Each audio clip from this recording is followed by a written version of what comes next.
오늘 인천에서 열리는 현장 최고위원회에는 대한민국의 관문이자 개방과 혁신을 선도해온 인천광역시의 미래와 비전을 함께 논의하는 뜻깊은 자리입니다.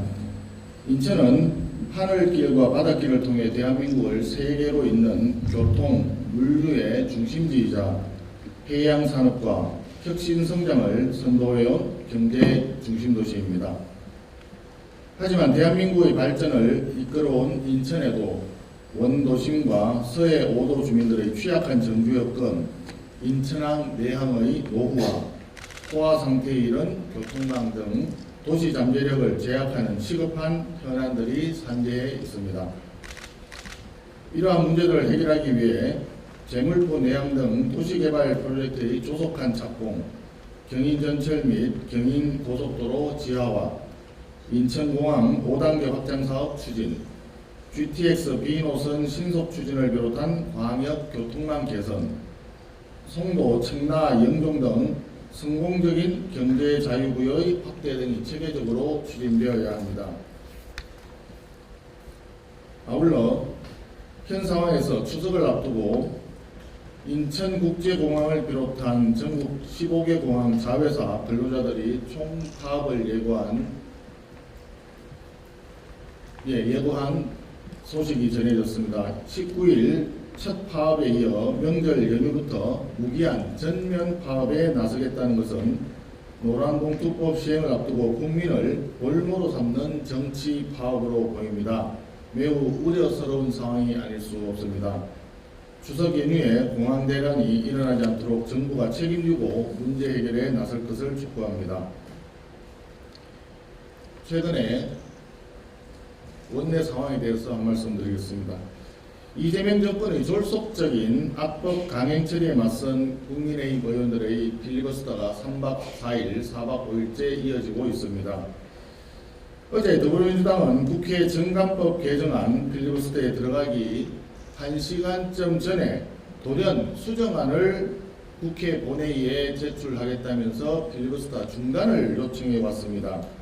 그런데 이 수정안이라는 것을 살펴보니까 개선이 아니라 개악이었습니다. 오히려 필리버스터를 해야 될 이유가 더 늘어났습니다.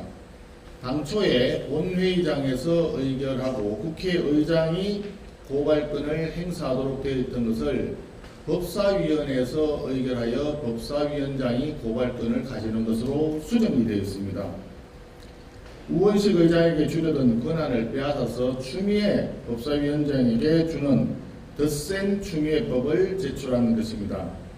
그리고 사실상 다수당만 위정죄 고발권을 행사할 수 있고 소수당은 위정죄로 고발할 권한마저 공세하는 고발권 독점 조항까지 추가했습니다. 완전히 일당 독재를 하겠다는 것입니다. 초등학교 학생들 학급회의도 이렇게는 하지 않을 것입니다. 입법이 애들 장난처럼 진행을 하는데 국회의 오랜 관행이자 굉장히 중요한 정신은 합의 정신이었던 것으로 기억합니다. 다수당을 지지하는 국민이 있고 소수당을 지지하는 국민이 있지만 대화와 타협을 통해서 이 모두를 아우르는 합의안을 도출함으로써 많은 국민들이 공감하고 지지하는 그런 정책 방향을 도출하는 것이 그동안의 국회의 본질적 기능이자 합의 정신의 발현이었습니다. 국회에서는 다수결 원칙이 중요합니다. 하지만 다수결 원칙 못지않게 중요한 것이 소수 의견 존중, 소수 의견 배려입니다. 과거에 상임위나 소위 활동을 하다 보면 한 사람이라도 반대하는 의원이 있으면 한 번 더 숙고하라는 의미에서 계류시켜서 계속 심의를 하던 것이 관행이었습니다. 법사위에 숙려 기간을 두도록 한 것도 마찬가지 입장입니다. 상임위별로 안건조정위원회라는 것을 만들어서 상호간에 이견이 있는 법안에 대해서는 충분히 협의해서 대다수 국민이 동의하는 입법안을 도출하라고 되어 있었습니다. 이런 것들이 시스템적으로 제도적으로 소수 의견을 배려하기 위한 장치였습니다. 그런데 어느 순간 더불어민주당이 절대 다수를 점하면서부터 국회 내의 합의 정신은 완전히 사라지고 다수결만 중요하지 소수에 대한 배려나 존중은 아예 무시하는 것이 새로운 뉴노멀이 되어가고 있습니다. 교섭단체 간의 타협과 조정의 당사자가 되어야 할 간사마저도 선임해주지 않는 현실입니다. 국회에서 경호권 발동이라는 걸 상임위원장이 발동하는 것은 또 태어나서 처음 보는 상황인 것 같습니다.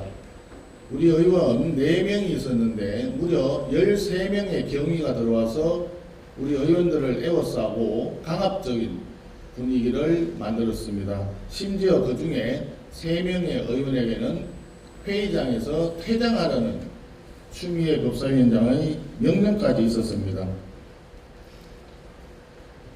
사실상 지금 필리버스터를 지금 하고 있는 이유도 마찬가지입니다. 필리버스터라고 하는 것은 소수당에게 주어져 있는 마지막 의사표현 수단인 것입니다. 그런데도 불구하고 이것을 다수당이 힘으로 억누르고 있습니다.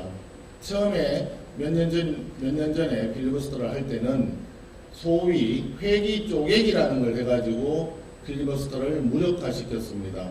그런데 지금은 5분의 3이 넘는다는 숫자를 이용해서 24시간만 지나면 그냥 필리버스터를 강제로 중단을 시키고 있습니다. 소수당의 의견 자체를 아예 무시하고 있는 것입니다.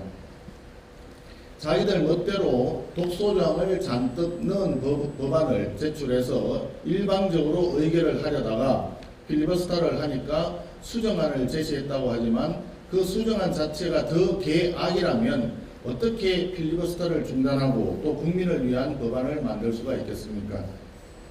의회주의는 토론과 설득, 타협의 바퀴로 굴러가는 것이라고 생각합니다.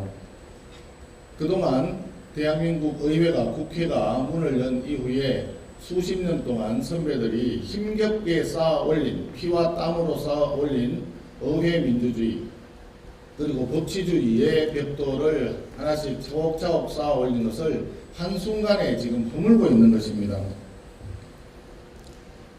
무너진 의회 민주주의 정상화는 필리버스터 제도의 정상화와 아울러 법사위 정상화에서 시작해야 합니다. 더불어민주당은 소수당의 필리버스터에 끼워넣고 하루 만에 끊어버리는 만행을 즉각 중단하고 소수당의 정당한 또 정상적인 의사표현을 존중하기 바랍니다.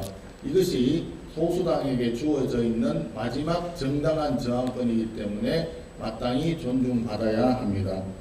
그리고 법사위원장직을 관례대로 원내 제2당인 국민의힘의 몫으로 되돌려 놓기 바랍니다. 추미애 법사위 독재 체제가 계속되는 한 대한민국 국민들은 안 보아도 되는 더 많은 총국을 보게 될 것입니다. 의회 민주주의를 다시 되살리고 견제와 균형을 통해서 대한민국 국익의 보탬이 될 수 있도록 법사위원장 자리를 지금이라도 원내 2당에게 즉각 내주기 바랍니다.